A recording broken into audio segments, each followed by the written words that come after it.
Hi guys, Nathan here. Happy holidays. And with the holidays, Bank of Zambia brought us new currency regulations or at least directives, right?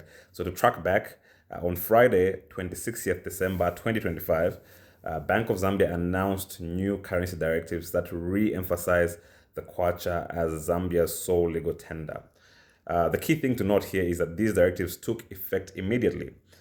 Now, before panic mode is activated and people start asking whether they should bury or hide their dollars under the mattress, let's slow down and let's break this thing down properly. First things first, right? No, the US dollar or any other foreign currency have not been banned. Let's clear that up immediately. The simple rule in plain English is that if a transaction happens inside Zambia, the payment must be made in kwacha. That's it, that's the rule. So you can write a contract in dollars, you can even price your goods or services in dollars, you can even think in dollars. No one is policing thoughts here, right? But when it's time to pay, the law says settlement must be made in kwacha. So even if your rent is quoted in USD, your invoice is in USD, your contract screams US dollar in bold capital letters, the payment must be eventually converted to kwacha at the market rate. And if the buyer and seller start arguing over which market rate to use, the Bank of Zambia mid rate becomes the referee, whistle blown and case closed. When it comes to government transactions, there is zero wiggle room here. So when government is involved, the rules become much stricter. There is no quoting to the government in foreign currency. There's no invoicing the government in foreign currency. There's no paying to the government or receiving from the government in foreign currency unless the transaction is explicitly exempted. Otherwise, it's kwacha only, full stop. Now, the important part, the exemptions, right? This is where most of the confusion comes from, so listen carefully. So these directives do not ban foreign currency usage entirely. They simply carve out specific practical exemptions for key sectors of the economy. So let's go through those ones that actually matter to people.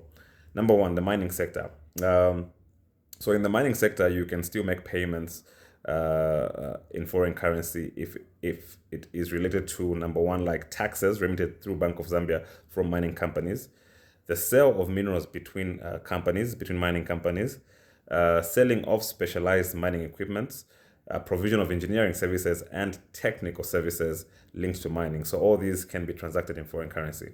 And all this is clearly detailed in the Bank of Zambia's explanatory notes on the currency directives on their website. It's there. Second sector is tourism, right? So foreign tourists can pay in foreign currency. Hotels, lodges, tour operators can receive foreign currency from non-residents. But, and this is important, domestic tourism, Zambians paying Zambian businesses, that should be in kwacha, right? In the financial markets as well, there's some exemptions. So foreign currency loans can remain in foreign currency and paid in foreign currency. Dividend payments, interest payments, securities, and insurance products with an FX component. As long as these are regulated by the likes of Bank of Zambia, SEC, or PIA, they're allowed, right?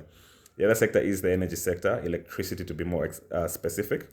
So anything related to power generation, transmission, production, what else? Basically, trading of electricity is fully exempted, right? Also, coming to imports and exports, cross-border trade is not affected. You can still pay for imports in US dollar, in rand, or any currency that you require, right? You can also still receive export proceeds in foreign currency, so there's no drama here. On the agriculture sector as well, farmers settling foreign currency trade credit for imports are exempted as well. Also, embassies and international organizations, so diplomatic exemptions remain intact as expected. Now, why did Bank of Zambia do this, right? So this move is about strengthening the kwacha as legal tender, reducing dollarization in the economy, improving price transparency, and also tightening enforcement. It is not about killing business, right? If you talk about penalties, yes, there are penalties and they're serious. So violating the directives can result in fines, in prison time, or even both. And this applies to individuals and businesses alike. So what I would encourage here is that you take time to read the exemptions, right? Do not panic. I think everything has been clearly laid out, and Bank of Zambia has put out the knots on their side. Otherwise, Kwacha is king locally. Forex still works globally, and both can still coexist. So just understand the rules and operate accordingly. Otherwise, bye bye. Happy holidays once again.